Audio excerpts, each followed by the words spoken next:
take a moment to subscribe. Soon, there will be nothing left to do except sleep. Chavin culture, the mysterious Andean civilization that rewired religion, imagines standing in the thin, crisp air of the high Andes, over 3,000 meters above sea level, where the oxygen is scarce and the sun burns with ultraviolet intensity. You are in a narrow valley, flanked by the towering Cordillera Blanca to the west, a wall of snow and ice that separates the coast from the jungle. It is 3,000 years ago, and you have traveled for weeks.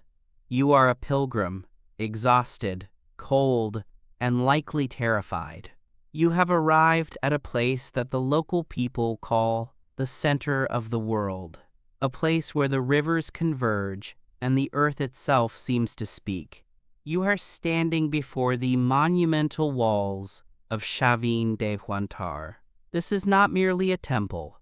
It is a machine designed to alter human consciousness, a stone computer built to process the spiritual software of an entire civilization. We are about to embark on a journey into the heart of the Chavín culture, the first horizon of Andean civilization, a society that did not conquer with armies, but with ideas, terror, and a sophisticated manipulation of the human senses.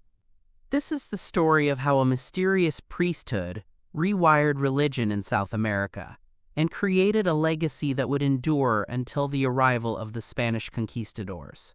To understand Chavín, we must first divest ourselves of our modern understanding of empire. When we think of ancient civilizations, we often picture the Romans, the Aztecs, or the Incas. Vast territorial states held together by military might, taxation, and administrative bureaucracy. Chavin was different. It was an empire of the mind. Emerging around 900 BCE and flourishing until approximately 200 BCE, the Chavín phenomenon was a widespread religious movement that radiated out from a single remote site in the northern highlands of modern-day Peru. This site, Chavín de Huantar, sat at a strategic ecological crossroads. It was located at the confluence of the Mosna and Huachetza rivers. In Andean cosmology, the meeting of two bodies of water is known as a tinku, a sacred encounter that generates energy.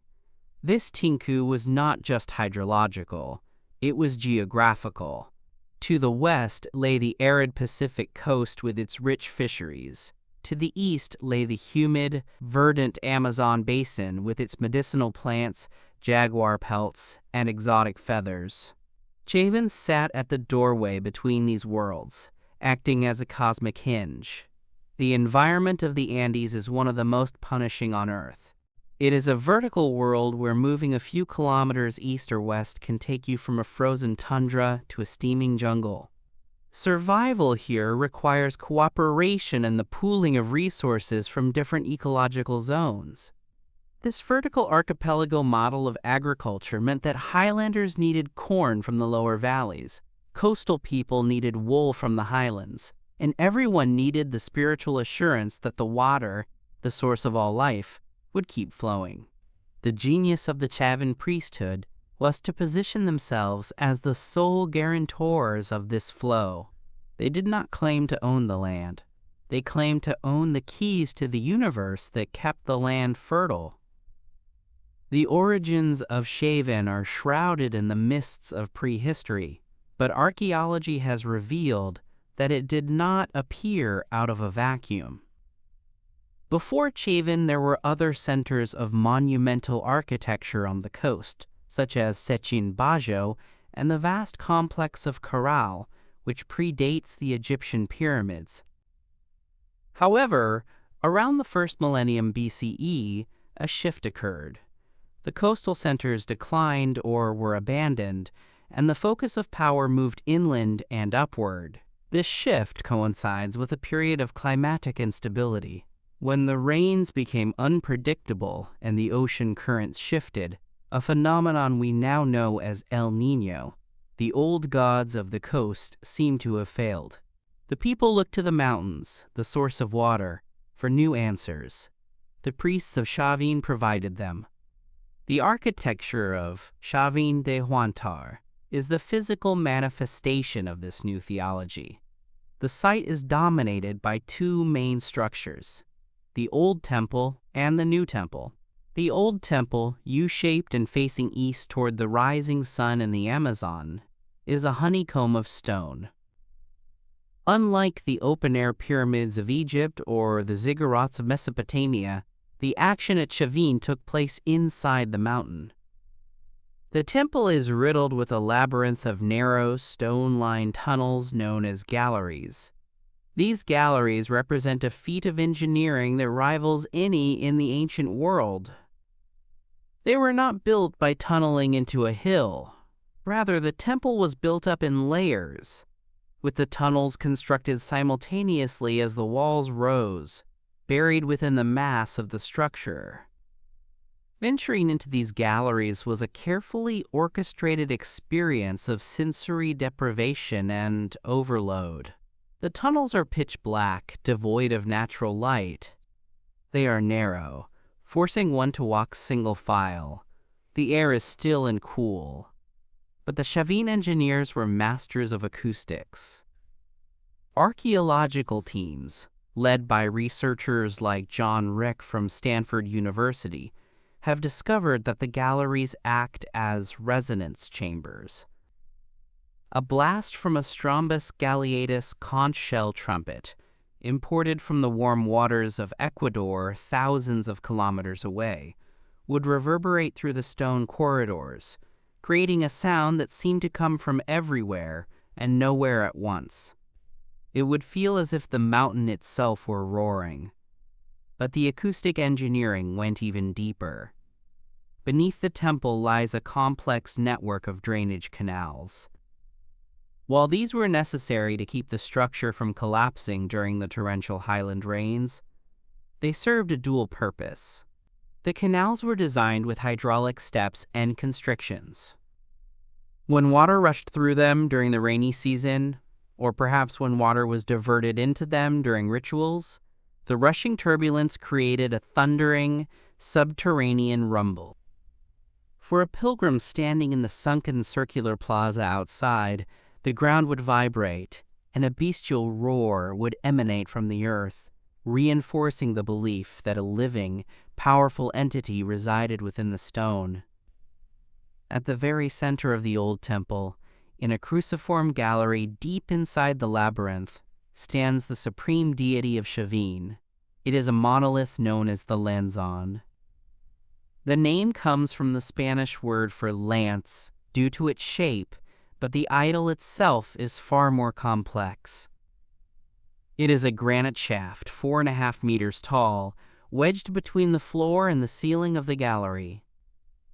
This physical connection is significant. The Lanzon acts as an axis mundi, a world pillar connecting the underworld, the earth, and the heavens. The carving on the stone depicts a terrifying anthropomorphic figure. It has a human body but the head of a jaguar, with snarling fangs and serpentine hair. Its eyes gaze upward, vast and dilated. One hand points up, the other down, symbolizing its dominion over the celestial and terrestrial realms. A groove runs down the back of the stone, leading some early archaeologists to speculate that it was used to channel blood sacrifices, though modern analysis suggests it may have been for pouring libations of water or chicha, a fermented corn beer. The experience of encountering the Lanzon was the climax of the pilgrimage. Imagine the state of the initiate. They have fasted for days. They have traveled through dangerous terrain. They are led into the absolute darkness of the galleries, guided only by the flickering light of a torch or perhaps the sound of the shell trumpets. The air is thick with the smoke of burning offerings. And then, in the cramped, claustrophobic heart of the temple, they are brought face to face with the snarling visage of the great jaguar. But there is another crucial element to this encounter. one that explains the dilated eyes of the statue and the rewiring of the Andean mind, the use of powerful hallucinogens. The Chavin culture is perhaps the most pharmacological of all ancient civilizations. Their art and their archaeology testify to the central role of entheogens, plants that generate the divine within.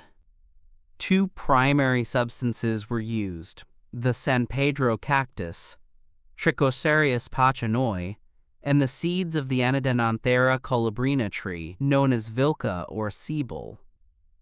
The San Pedro cactus contains high concentrations of mescaline, a potent psychedelic that produces vivid visual hallucinations, a sense of flying, and deep spiritual introspection.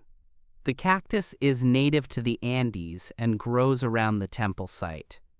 We see it depicted in stone carvings, held in the hands of shamanic figures. The second substance, vilca, is even more intense.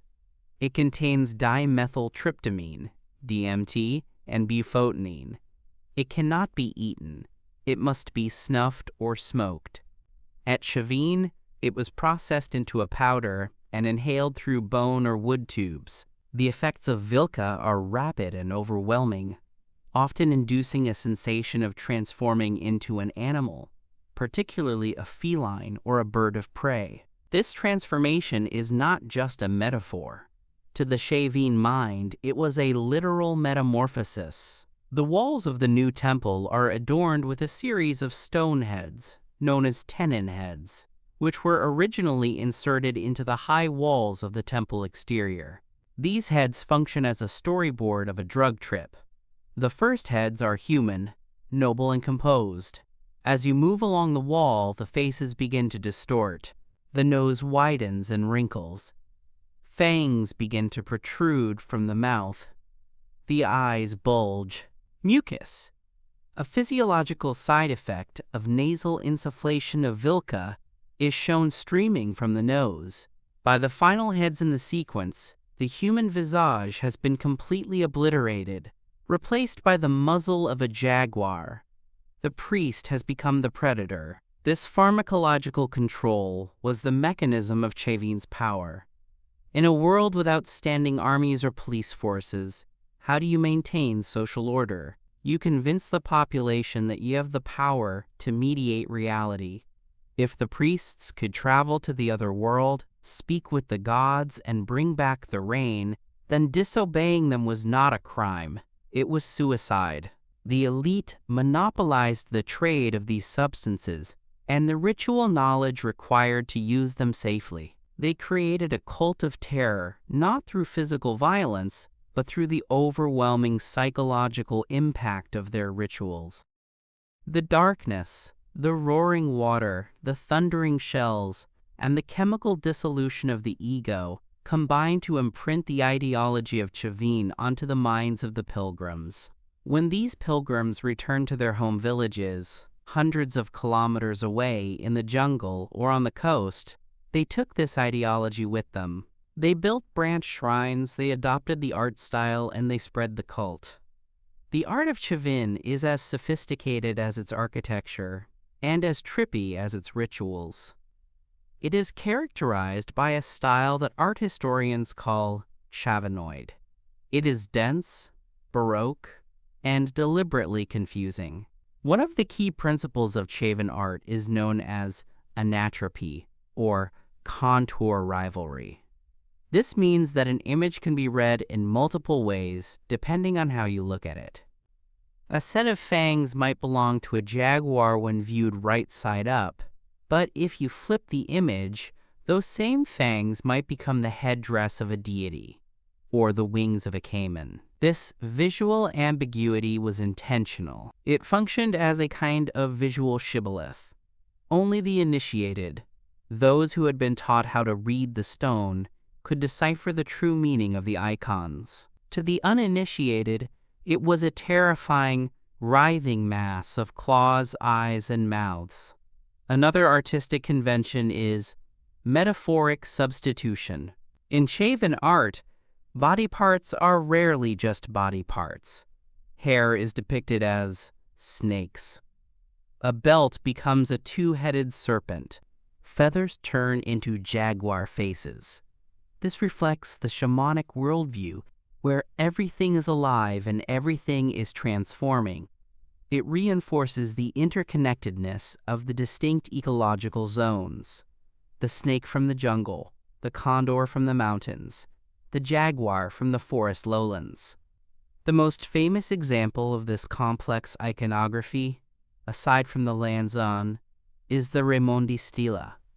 This 7-foot granite slab depicts the staff god, a figure holding two large staffs of cactus or perhaps cornstalks.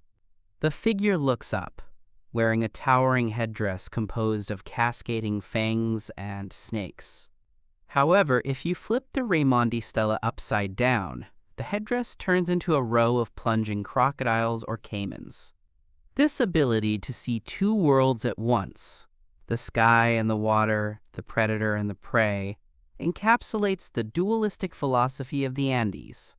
The influence of the Amazon on Chavin cannot be overstated, and it adds to the mystery of the site.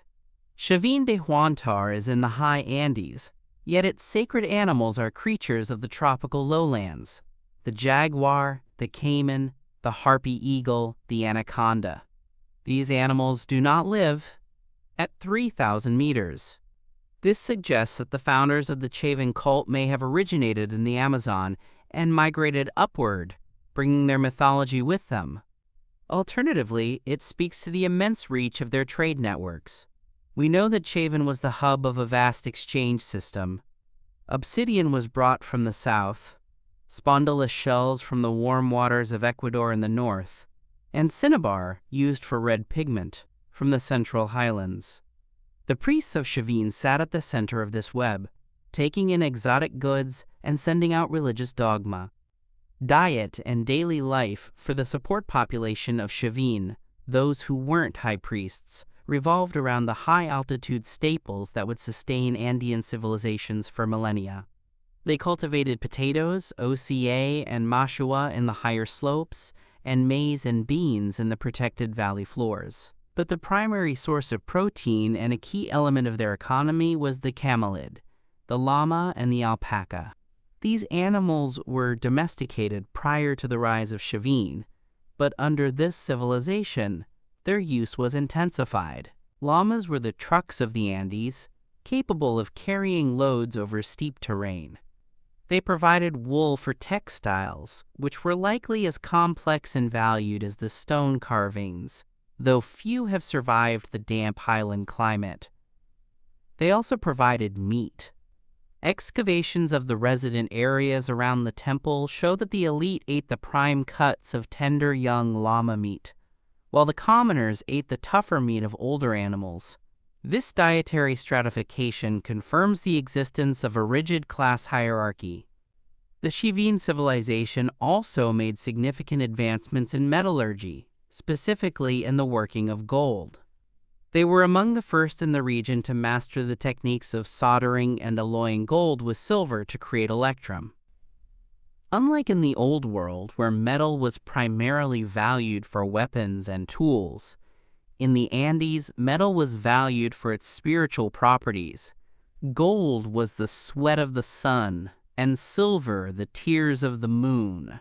Chavin goldsmiths created dazzling crowns, nose ornaments, and pectorals that would catch the light and reflect it, further enhancing the aura of divinity surrounding the priests. When a priest stepped out of the dark temple into the blinding Andean sunlight, adorned in gold that flashed like fire, the effect on the gathered crowd must have been mesmerizing. The spread of Chavin influence, often termed the Chavin Horizon, unified the Peruvian coast and highlands for the first time. We see Chavinoid pottery, textiles, and gold work appearing in graves hundreds of miles from the temple. But this was not a monolithic state. It was more like Christendom in the Middle Ages, a shared religious language and iconography that overlay a patchwork of local political entities. Local elites likely adopted the symbols of Chavin to bolster their own prestige. By associating themselves with the great center of power in the mountains, they legitimized their rule over their own people. "I am powerful because I have the secret knowledge of the jaguar god," a local chieftain might claim, displaying a Chavin-style ceramic vessel to prove his connection. However, no civilization lasts forever. After centuries of dominance, the power of Chavin began to wane around 200 BCE. The reasons for this decline are complex and likely multifaceted. Archaeology shows evidence of increased fortification in the settlements surrounding the temple during the later phases, suggesting a rise in political instability and perhaps warfare. The Pax Chavin, the peace maintained by shared belief, was fracturing. It is also possible that the very success of the Chavin cult led to its downfall. As the knowledge of the rituals and the agricultural calendar spread, local centers may have realized they no longer needed the mother temple. If you can grow your own San Pedro and predict the rains yourself, why send tribute to the distant priests in the mountains? Environmental factors may have also played a role. The Andes are a geologically volatile region. Earthquakes are frequent, and the temple itself shows signs of damage and repair over the centuries.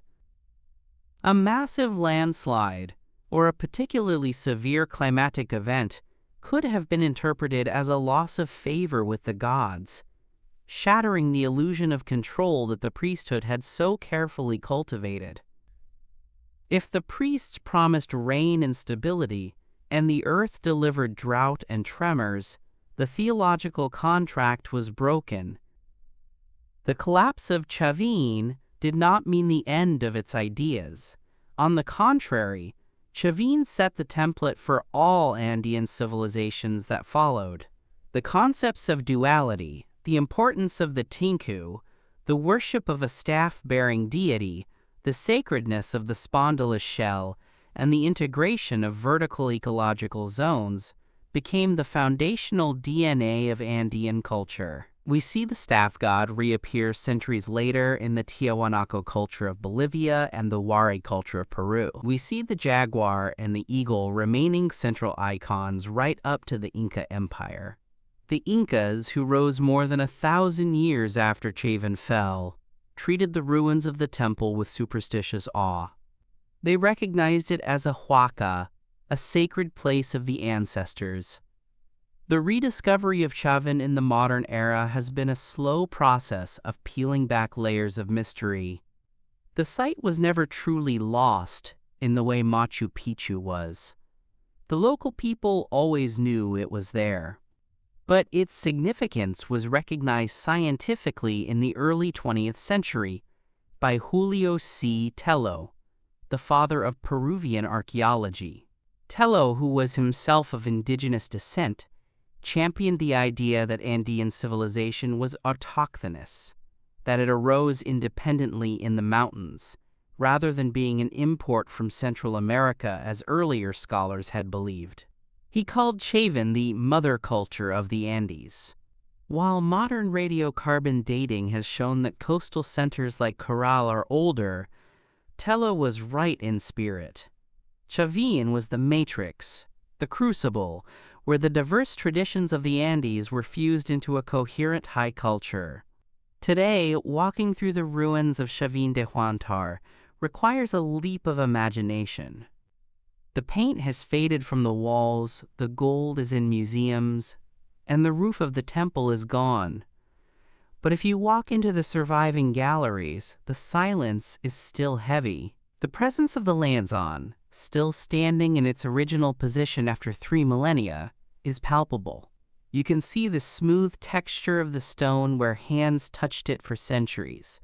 You can see the blackened ceilings from the torches of ancient rituals. It is a place that demands respect. One of the most fascinating recent discoveries involves the sheer extent of the underground network. Every few years, archaeologists find new galleries using small robotic rovers equipped with cameras. These rovers explore tunnels too small or too unstable for humans to enter. They have found caches of decorated pottery, llama bones from feasts, and even the remains of sacrificial victims. These findings paint a picture of a site that was constantly evolving, with new tunnels being dug and old ones sealed off as the needs of the cult changed. It suggests a dynamic, active priesthood that was constantly innovating, constantly tweaking the machinery of their temple to ensure the experience remained potent. The legacy of Chavin also forces us to reconsider the nature of religion in the development of human society. In the traditional Marxist view of history, religion is often seen as a secondary superstructure that arises from the economic base. But at Chavín, religion was the base. The economic activities, the trade, the agriculture, the llama caravans, were organized to service the temple and its rituals. The need to build the temple drove the development of engineering. The need to time the rituals drove the development of astronomy. The need to awe the pilgrims drove the development of art and metallurgy. The spiritual impulse was the engine of civilization. We must also consider the role of the other in Chavin ideology. The temple was a place of synthesis, but it was also a place of exclusion. The architecture itself enforced a hierarchy. The large plazas could hold hundreds of people, but as you moved closer to the temple, the spaces became smaller. The staircase to the new temple is grand, but the entrance is restricted. The galleries are narrow. Only a select few could reach the lands-on. This physical constriction mirrored the social pyramid. It taught the people that, while they were part of the community, they were not all equal. Access to the divine was rationed. This structure of inclusive exclusion is a powerful tool for social control, one that has been used by religious and political institutions throughout history. Let's delve deeper into the specific iconography of the Tello obelisk, another masterwork of Chavin art. This prismatic granite monolith is one of the most complex narrative carvings in the Americas. It depicts two caimans, or alligators, descending from the sky. But these are not just animals. They are cosmic maps. Their bodies are filled with representations of plants: manioc, achira, chili peppers. They are the bringers of agriculture, the givers of life. The fact that the caiman is a lowland animal again underscores the Amazonian connection. The artist who carved the Tello obelisk was not just decorating a stone. He was writing a botanical encyclopedia and a creation myth in a language of symbols that we are only just beginning to understand. The density of information on the stone is overwhelming. It reflects a mind that saw the universe as a crowded, interlinked, and animated place. There is no empty space in Chavin art, just as there is no empty space in the jungle. The acoustic studies mentioned earlier deserve more detailed attention because they represent the cutting edge of archaeological science. We now understand that the designers of Chavin understood psychoacoustics. The resonant frequency of the galleries matches the frequency of the human voice. When a group of priests chanted inside, the standing waves created would have made the air vibrate in the lungs of the listeners. It would have felt physical. Combined with the effects of the San Pedro cactus, which heightens sensory perception, the sound would have been visible, and the darkness would have been loud. The synesthesia induced by the drugs was supported by the architecture. This was a total work of art, a Gesamtkunstwerk, thousands of years before the term was invented. The water management system of Chavin also reveals a sophisticated understanding of hydrology. The site is prone to flooding, yet the temple has remained stable for 3,000 years. This is because the drainage system was over-engineered. The canals are large enough to handle a 1,000-year flood. The builders were thinking in deep time. They were building for eternity. They lined the canals with stone slabs to prevent erosion and created right-angled turns to slow the velocity of the water. This practical engineering was seamlessly integrated with the ritual function. The water was both a utility and a god. By controlling the water, channeling it under the temple, the priests were symbolically harnessing the life force of the mountains. The influence of Chavin on the Paracas culture of the southern coast is a prime example of how the cult spread. Paracas textiles, famous for their intricate embroidery and preservation in the desert sands, show clear Chavin influences. We see the same feline-headed figures, the same staff gods, the same use of snakes and severance. But the Paracas people adapted these symbols to their own medium, weaving. While Chavin is a culture of stone, Paracas is a culture of thread. This translation of iconography from granite to cotton shows the flexibility of the Chavin ideology. It could be adapted to local materials and local traditions without losing its core message of transformation and power. As we move toward the later phases of Andean history, the shadow of Chavin is long. The Mochi culture, known for their realistic pottery and human sacrifice, inhabited the North Coast centuries later. Their deity, the decapitator god, shares the fanged mouth and fierce demeanor of the Chavín jaguar. The Tiahuanaco Gate of the Sun features a central figure that is a direct descendant of the figure on the Raimondi stela. Even the Incas, who organized their empire on a scale Chavin could never dream of, used the concept of the sex system, imaginary lines radiating from the Temple of the Sun in Cusco, which echoes the radiating influence of the pilgrimage center. But let us return to the human element. Who were the people who built this? They were not slaves. There is no evidence of the kind of coercive labor systems used to build the pyramids of Giza. Rather, it is likely that the temple was built through a system of mita, a form of communal labor tax that would become a staple of Andean society. Communities would send work gangs to the temple for a season to serve the gods. In return, they received food, chicha, and the spiritual merit of having contributed to the center of the world. It was a reciprocal relationship. The temple gave them order and meaning. They gave the temple their sweat and stone. The stone itself was sourced from different locations, requiring significant logistical effort. The white granite came from nearby, but the black limestone and sandstone had to be dragged from quarries kilometers away. The builders used the contrasting colors of the stone to create visual effects: black and white portals, black and white stairs. This again reinforces the concept of duality: male and female, night and day, rainy season, and dry season. The building was a binary code written in rock. The end of Chavín was not a sudden apocalypse, but a slow unraveling. As regional centers gained power, the centripetal force of the temple weakened. The pilgrimage routes became dangerous. The trade networks fragmented.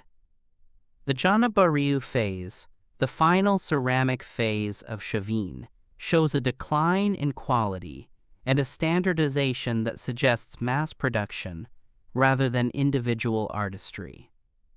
The magic was fading. Eventually, the temple was abandoned. Squatters moved into the galleries, lighting fires that blackened the sacred carvings. The canals clogged with silt. The Great Plaza, once the stage for the most dramatic rituals in the Americas, became a pasture for llamas. Yet the ruins remained. They stood as a silent testament to a time when men spoke with jaguars. When the Spanish arrived in the 16th century, they found the local people still making offerings at the ruins, though they no longer remembered the names of the priests who had built them. The Spanish, in their zeal to stamp out idolatry, destroyed many of the idols, but they could not destroy the mountain. The Lanzon remained hidden in its dark gallery, safe from the iconoclasts, protecting its secrets for another few centuries. In reconstructing the story of Chavin, we are holding a mirror to our own nature. We see the eternal human desire to transcend the mundane, to touch the divine, to find order in chaos. We also see the darker side of that desire, the willingness to submit to authority, the susceptibility to manipulation, the fear of the unknown. The priests of Chavín were the first great psychologists of the Americas. They understood that reality is a construct, and that by manipulating the senses, one can manipulate the soul. They built a theater of the sacred that convinced thousands of people, across thousands of square kilometers, to share a single dream. The Chavin civilization reminds us that power is not just about weapons or wealth. Power is about narrative. It is about telling a story so compelling, so terrifying, and so beautiful that people will organize their entire lives around it. The story of the jaguar god, the staff-bearer, the transformer of worlds, was the first great narrative of the Andes. It bound the mountains to the jungle and the coast to the sky. And although the priests are long dead and their trumpets are silent, the echo of their roaring canals still vibrates in the bedrock of Andean culture. The study of Chavín is far from over. New technologies, LiDAR scanning, isotopic analysis of bones, residue analysis on pottery are giving us new eyes to see the past. We are learning more about where the pilgrims came from, what they ate, and exactly what cocktails of drugs they consumed. We are learning that the Chavín world was more interconnected and more dynamic than we ever imagined. It was a globalized world in miniature, a cosmopolitan hub where languages, goods, and gods mingled in the thin mountain air. As we look back at this mother culture, we are left with a sense of wonder. In a harsh, unforgiving environment without the wheel, without iron, without a written script, these people built a civilization of profound complexity. They looked at the stars and calculated the seasons. They looked at the plants and unlocked the chemistry of the mind. They looked at the stone and carved their nightmares and their dreams. Chavín de Huántar stands as a monument to the human imagination, a testament to our species' insatiable hunger for meaning. It was here, in the shadow of the White Mountains, that the Andes first woke up to itself, and the pattern was set for the millennia to follow. The jaguar still prowls in the subconscious of the continent, and the water still roars beneath the earth, remembering the time when it was a god. The journey into Chavin is a descent into the underworld to find the light. It is a reminder that the line between the natural and the supernatural is a line drawn by culture, and the Chavin priests knew exactly how to blur it. They created a mystery that has outlasted their civilization by 2,000 years. And perhaps that was the point, to create something so strange, so powerful, that it could never be fully forgotten. In the end, they succeeded.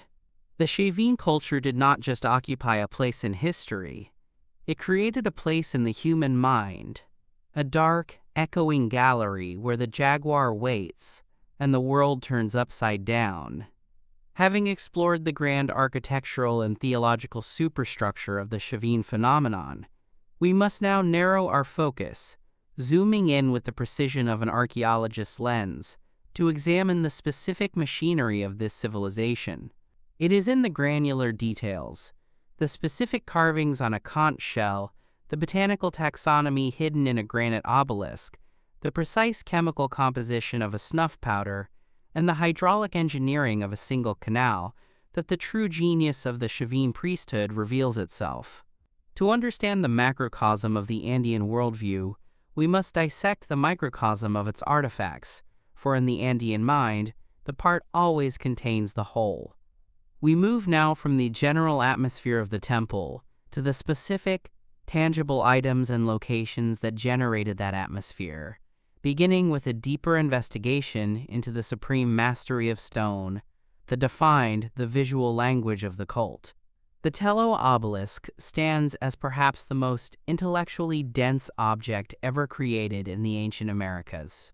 While the Lanzon is the primary cult image, the obelisk is the catechism, the encyclopedia, and the map of the cosmos, all carved into a single prism of granite.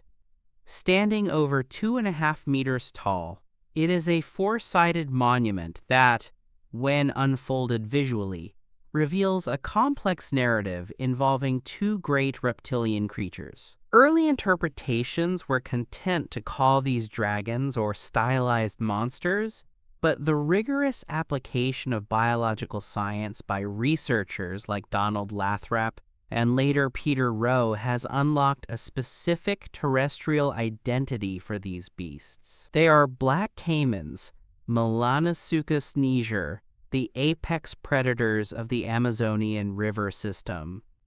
This identification is not merely trivial. It is the smoking gun of the Amazonian origin hypothesis. The black caiman does not exist in the Andes. To carve it with such anatomical precision, capturing the specific shape of the snout, the arrangement of the teeth, and the crest of the head, the artists must have seen these creatures. This implies that the master carvers were either immigrants from the jungle or that the pilgrimage routes involved the transport of live specimens or perfectly preserved trophies up into the mountains. But the Tello obelisk is not simply a portrait of a predator. It is a diagram of the generative forces of nature. The caimans are depicted in a state of biological explosion. From their bodies spring a veritable garden of cultigens. We can identify manioc, achira, bottle gourds, and chili peppers sprouting from the claws, tails, and mouths of the beasts. This is the concept of the earth monster, or the vegetative dragon, a mythological trope where the earth itself is a living reptile from whose body life emerges. The caimans are male and female, representing the dualistic engine of creation. The complexity of the carving is such that every empty space is filled with a secondary face or a symbolic element, a style known as horror vacui or fear of emptiness. This artistic choice reflects a worldview where the universe is saturated with spirit. There is no dead matter, only matter that has not yet awakened. One specific detail on the obelisk that warrants close scientific attention is the depiction of the eagle or raptor. In the complex iconography, the celestial bird and the terrestrial caiman are often fused. This is not just a mix and match of animals, it is a representation of the water cycle. The caiman represents the water on Earth, rivers, lakes, while the eagle represents the water in the sky, rain. The union of the two, often depicted as a flying caiman or a bird with reptilian scales, is the artistic formula for a storm. In a region where drought meant famine, the ability to control this mythological weather was the primary service offered by the temple. The obelisk, therefore, was likely placed in the center of the circular plaza to act as a cosmic anchor, ensuring the circular flow of moisture from the Amazonian lowlands up to the peaks and back down again. Moving from the visual to the auditory, we must examine the sonic technology of Chavín with greater specificity, particularly the discovery of the Gallery of the Caracolas in 2001. This excavation was a watershed moment because it provided the physical instruments of the temple's soundscape. Archaeologists uncovered a cache of 20 Strombus galeatus marine shells. These were not raw shells. They had been transformed into trumpets or patutus. The modification process involved cutting off the apex of the spire to create a mouthpiece and polishing the surface to a porcelain-like shine. But the true scientific marvel lies in their acoustic properties. Acoustic archaeologists have blown these instruments and analyzed the sound waves. They produce a tone that hovers around 300 Hz, a frequency that interacts with the dimensions of the stone galleries to create standing waves. A standing wave is a phenomenon where sound waves reflect off walls and interfere with each other, creating points of high intensity and points of silence. For a person standing in the gallery, this would mean the sound would not appear to come from a specific direction. Instead, it would feel as though it were originating from inside their own head or vibrating within their chest cavity. The decoration on these shells offers a rare glimpse into the hierarchy of the priesthood. Unlike the abstract stone carvings, the incisions on the shells are more narrative. They depict high-status males, clearly priests, wearing complex regalia and blowing the very trumpets on which they are carved. This is a meta-image, the object depicting its own use. The figures are shown wearing distinct headdresses and tunics, suggesting a rank system within the clergy. Some scholars propose that the number of shells found, 20, might correspond to a specific ritual unit or choir. The effort to transport these shells is staggering. The Strombus galeteus is native to the warm waters of the Guayas coast in Ecuador, over 1,000 kilometers to the north. They are not found in the cold waters off the Peruvian coast due to the Humboldt Current. This means there was a dedicated, high-value supply chain specifically for these sonic tools. They were likely traded for obsidian or textiles, making them as valuable as gold, if not more so. Because their value was functional, they were the voice of the god. Let us dig deeper into the pharmacology of the Chavín cult, specifically the preparation and administration of the entheogens. While we touched upon San Pedro and Vilca, the paraphernalia associated with Vilca, Onodenanthera colubrina, deserves a forensic examination. The excavation of Chavin and related sites has yielded a specific toolkit: small mortars and pestles, snuff trays, tablets, and inhaling tubes. The snuff trays are often made of wood or stone and are carved with the same iconographic intensity as the temple walls. The trays feature a shallow depression where the seeds, roasted and ground into a fine gray-green powder, were placed. The inhaling tubes are often bifurcated, Y-shaped, allowing the user to blast the powder into both nostrils simultaneously. This is a crucial physiological detail. The nasal mucosa is highly vascular. Insufflation provides a near instantaneous pathway to the bloodstream and the brain, bypassing the digestive system. The hit would be immediate and violent, likely causing a sudden spike in blood pressure and heart rate, followed by the immersive visionary state. The artistic representation of this physiological shock is codified in the tenon heads of the new temple. We previously mentioned the transformation from human to jaguar, but looking closely at the intermediate heads reveals medical precision. The bulging eyes are a sign of increased intraocular pressure or autonomic arousal. The snarl may represent the facial grimace, often associated with the intense nausea or muscle tension that accompanies the onset of tryptamine intoxication. The mucus streaming from the nose, stylized as snakes or scrolls, is a direct biological result of snorting an irritant powder. The Chavin artists were not just imagining monsters, they were documenting the symptoms of their sacrament. They were carving the feeling of the drug. This suggests that the monster was not an external demon, but an internal state that the priests learned to inhabit. The jaguar was inside them. The engineering of the canals, particularly the Rokutuyuk and Canal of the Huachexa, reveals a preoccupation with water that goes beyond agriculture. Recent hydraulic studies have shown that the cross-sections of the canals were variable. They would narrow and widen. In fluid dynamics, this changes the speed and pressure of the water.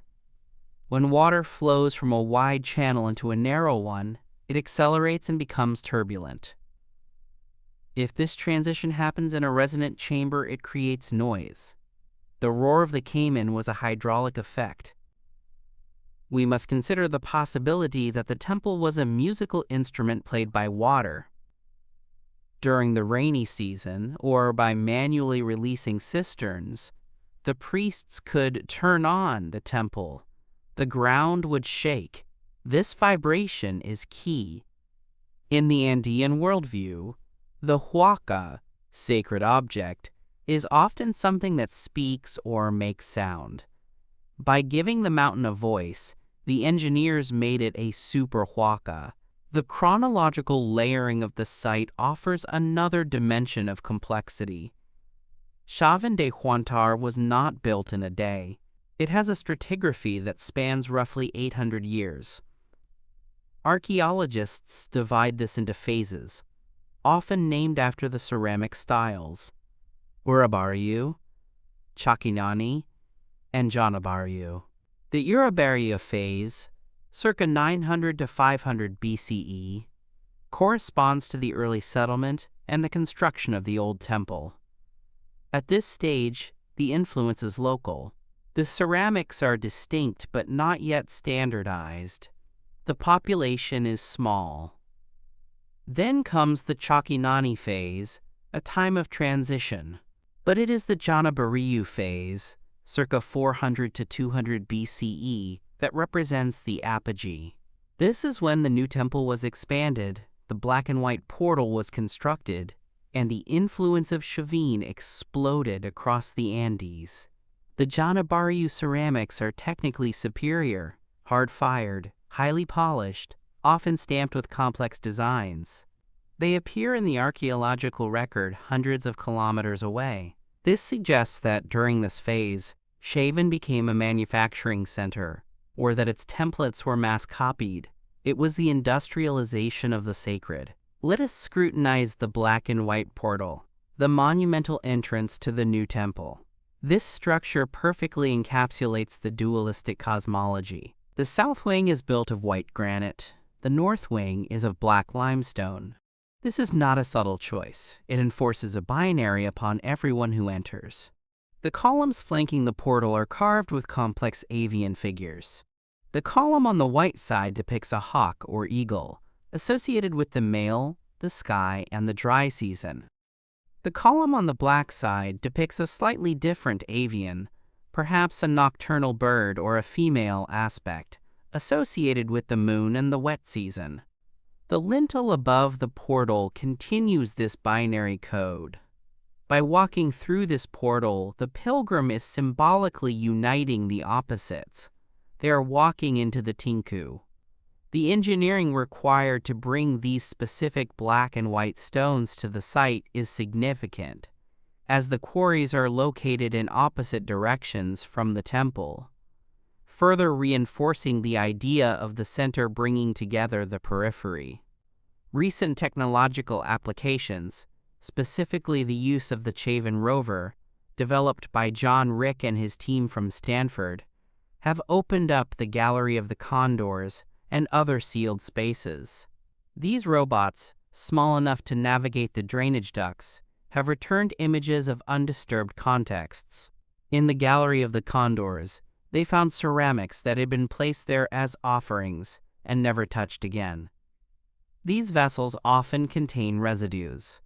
Chemical analysis of these residues is the next frontier. If we can identify specific lipid profiles or plant alkaloids in these pots, we can reconstruct the ritual meals and offerings with 100% certainty. We might find evidence of chicha, corn beer, but also perhaps blood, or mixtures of food from the coast and jungle, proving the cosmopolitan menu of the temple. The role of the San Pedro cactus, Trichocereus pachanoi, requires a deeper look at its botany and ecology. This cactus is incredibly hardy. It grows at high altitudes, requires little water, and can survive the freezing nights of the Andes. It is a survivor, much like the people. The mescaline is concentrated in the green skin of the cactus. Processing it involves slicing off this skin and boiling it down into a gelatinous, bitter sludge. The bitterness is extreme. Consuming it requires willpower. It causes vomiting, a purge that is considered spiritually necessary to cleanse the body before the mind can be opened. In the carvings of the circular plaza, we see a figure known as the cactus bearer. He holds the baton of the cactus like a weapon or a scepter. This equates the psychoactive plant with power. It was not a recreational drug. It was a tool of governance. The fact that the cactus grows wild around the site today suggests that the ancient gardens of the priests have naturalized. The landscape itself is still drugged. Another specific artifact class that connects Chavin to the coast is the Cupasnique ceramic style. For a long time, archaeologists debated the chicken or egg question regarding Cupasnique and Chavin. Did the coast influence the highlands, or vice versa? The current consensus leans toward a complex interaction. The Cupasnique people of the North Coast were building U-shaped temples and using spider and feline iconography before the height of Chavin. It is highly probable that the founders of Chavin were coastal people who moved inland, perhaps driven by tsunamis or El Niño events. They brought their architectural blueprints with them, but adapted them to stone, since adobe melts in the highland rain. The stirrup spout bottle, a hallmark of Andean pottery, was perfected by the Cupasnique and adopted by Chavin. This shape, a globular chamber with a handle that splits and rejoins into a single spout, is not just aesthetic. It prevents evaporation and spills, vital for carrying precious liquids in an arid environment. The Chavin potters took this form and made it a canvas for their theological art, incising the clay with the same anitropic designs found on the stone stelae. We must also consider the metallurgy in greater detail. The Kunturwasi crowns and pectorals, found at a site closely linked to the Chavin horizon, show the technical prowess of the era. The gold was hammered into thin sheets, a technique called repoussé, where the design is pushed out from the back. This requires immense skill to avoid tearing the metal. The imagery on the gold is pure Chavin: fanged faces, snakes, and geometric spirals. But the material, gold, adds a new layer of meaning. Gold does not corrode. It is immortal. It shines like the sun. By wearing it, the priest puts on the skin of the sun. The soldering techniques used to join pieces of gold show an understanding of eutectics, lowering the melting point of a metal by adding another. They were chemists of stone, chemists of plants, and chemists of metal. The Raimondi stela also deserves a second closer look regarding its reading. When viewed normally, the staff god is holding two vertical staffs. These have been interpreted as San Pedro cacti, but also as stylized cornstalks or even spears. The duality of the agricultural and the martial is typical, but when the stone is flipped, the headdress becomes a row of plunging creatures. Some interpretations suggest these are not just caimans, but a specific biological phenomenon, the caiman diving into the water. This captures the kinetic energy of the animal. It is an animation frame frozen in granite. The stone is dynamic. The figure is falling and rising simultaneously. This visual punning is a sign of a highly literate visual culture, where reading an image was a learned skill, likely restricted to the initiated elite. The commoner saw a monster. The priest saw a theological dissertation on the circulation of energy. Let us explore the specific burial of the site. When Chavin was abandoned, it wasn't just left to rot. In many areas, the gateways were intentionally sealed. The gallery of the offering, for example, was filled with broken pottery and then closed off. This suggests a ritual closure, a deanimation of the temple. It is as if they were turning off the machine. This intentionality is fascinating. Did the priesthood realize their era was ending? Did they bury their gods to protect them, or to imprison them? The fact that later cultures, like the Huaras, built their houses on top of the ruins using stones taken from the temple walls shows a desacralization of the space, yet the core, the lanzon, was never removed. It remained in the dark, perhaps too feared to be touched. The Mulu shell, Spondylus princeps, is the counterpart to the strombus. While the strombus is the trumpet, the spondylus is the food of the gods. It is a spiny oyster with a brilliant red rim. It is found only in the deep, warm waters of Ecuador. To harvest it, divers must descend to dangerous depths, often suffering from ear damage or hypoxia. The Chavin elite consumed this not for nutrition, but for ritual. The red color was associated with blood and fertility. We find caches of whole spondylus shells and beads made from them. The trade network required to bring spondylus to the highlands was the Silk Road of the Andes. It connected the cloud forests to the coral reefs.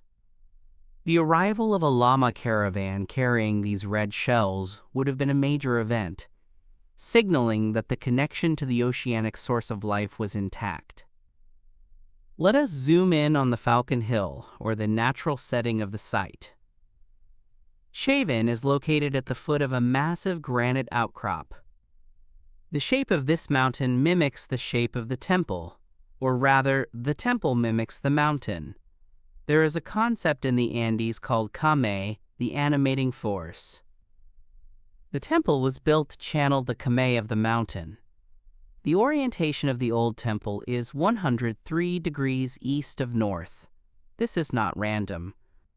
It points directly to the sunrise at the winter solstice, in the southern hemisphere context, or specifically aligned to the rise of the Pleiades or other constellations. Archaeoastronomy has shown that the site functions as a calendar.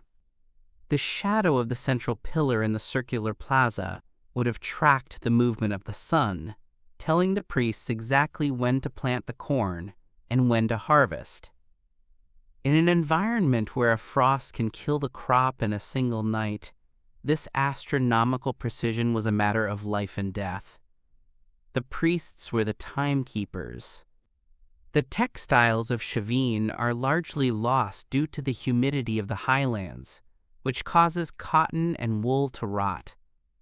However, the Karawa textiles found on the arid coast give us a ghost image of what the temple hangings might have looked like.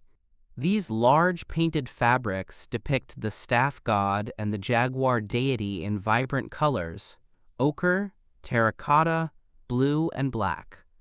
They show that the monochromatic gray of the stone ruins is a false impression. The original temple was likely draped in color. The walls were probably painted. The priests wore colorful feathers and woven tunics.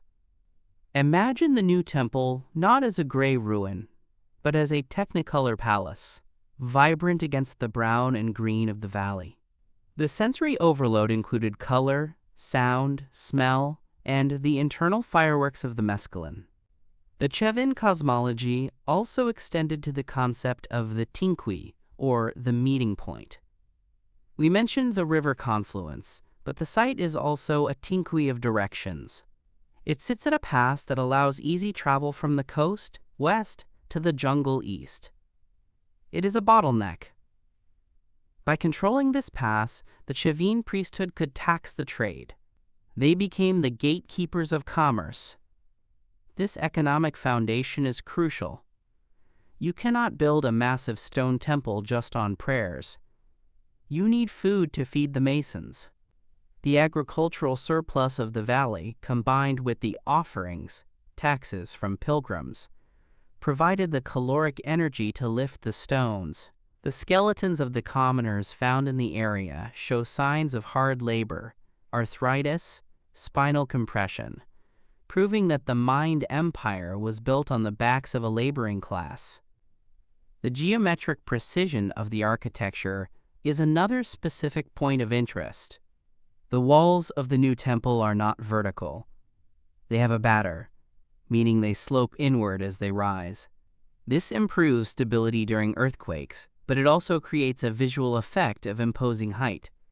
The stones are cyclopean, meaning they are massive and fitted together without mortar in some sections, although clay mortar was used in others. The corners are coined with larger blocks for strength. The interior galleries are roofed with large stone slabs, cantilevers. The fact that these galleries have not collapsed after 3,000 years of seismic activity is a testament to the empirical engineering knowledge of the builders. They understood load distribution intuitively. Let us discuss the specific anthropomorphic features of the gods again. The fangs are crucial. They are often described as jaguar fangs, but in some carvings they look more like the fangs of a venomous snake.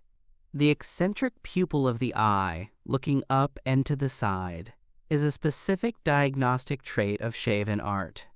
It represents the trance state, but it also represents the all-seeing nature of the deity. The god is not looking at you, he is looking through you, or looking at something you cannot see. The hands and feet of the figures are often clawed. This creates a composite being, part human, part feline, part avian, part reptilian. This is the apex predator hypothesis. The god combines the deadliest traits of the most powerful animals in every ecosystem. The jaguar, land; the eagle, sky; the caiman, water; the snake, underworld.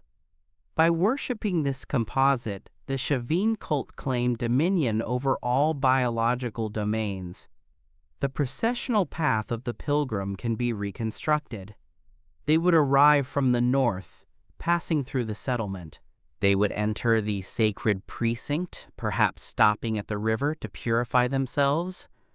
They would be led into the circular plaza for public rituals. Here they would see the friezes of the procession. Then the select few would be led up the stairs, past the black and white portal. They would drink the San Pedro. They would wait for the effects to kick in. Then they would be led into the darkness of the Castillo, the main building. The sensory deprivation of the tunnels would heighten the drug's effect. Guided by the sound of the pitutus, they would navigate the labyrinth until they reached the Lanzon, or another cult object. The terror of this journey was the point. It was an ordeal. If you survived the terror, you were reborn. You were no longer a normal human. You were an initiate. We should also mention the stone tablets found at the site. These flat slabs depict mythological scenes in lower relief. Some show the Medusa motif, a figure with snakes for hair. This predates the Greek Medusa myth, suggesting a universal human archetype of the terrible face, or the fear of venomous nature. The snakes are often shown biting the head of the figure, representing the venom entering the mind, another metaphor for the drug. The intricate details of these carvings, often done on hard granite, would have required stone tools, water, and sand, abrasives, as they had no metal hard enough to cut rock. The labor hours invested in a single square foot of carving are immense. Finally, the collapse or transformation of Chavin needs to be looked at through the lens of the Huaraz culture that followed. The Huaraz people did not maintain the temple. They were a more secular, perhaps more militaristic society. Their pottery is simpler.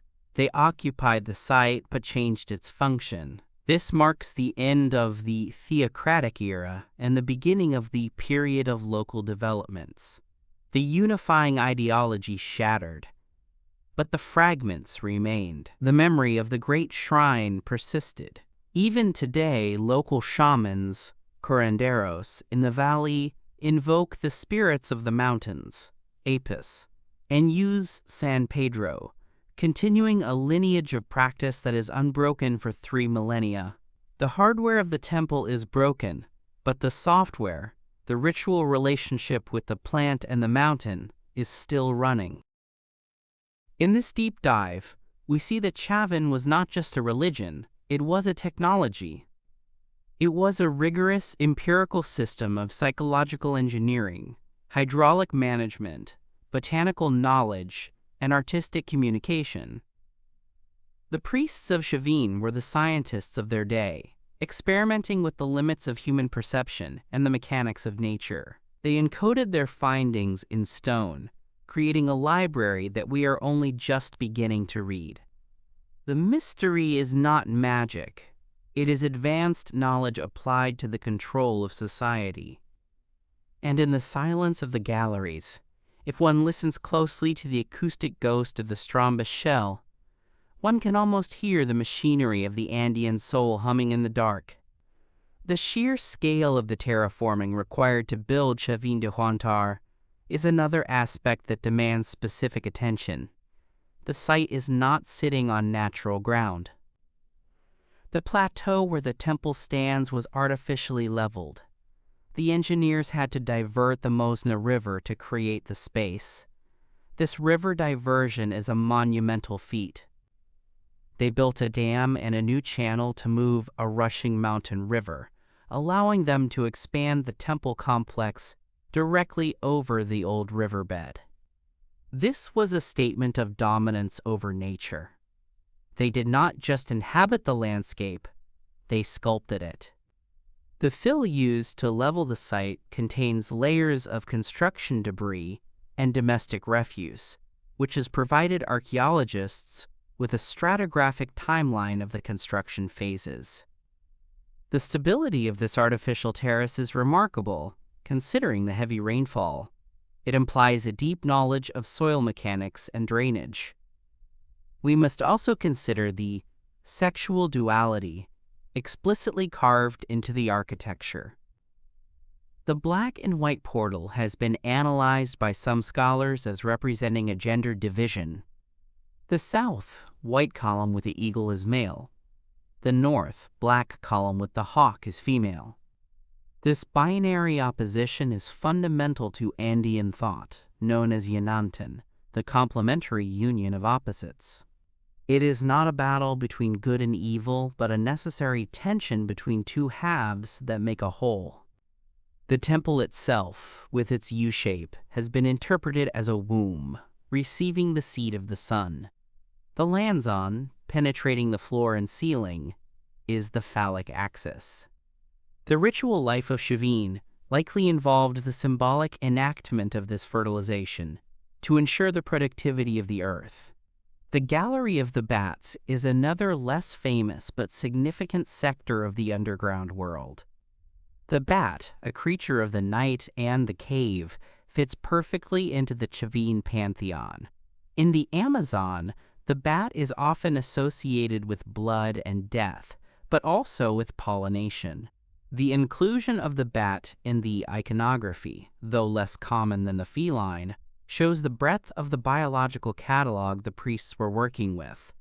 They were assembling a zoo of powerful spirits. Let us return to the tenon heads for a moment to discuss their individuality. No two heads are exactly alike.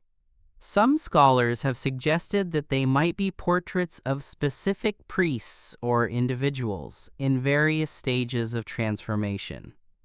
If this is true, the temple walls were a hall of fame, preserving the visages of the great shamans who had successfully crossed the threshold between the human and the jaguar worlds.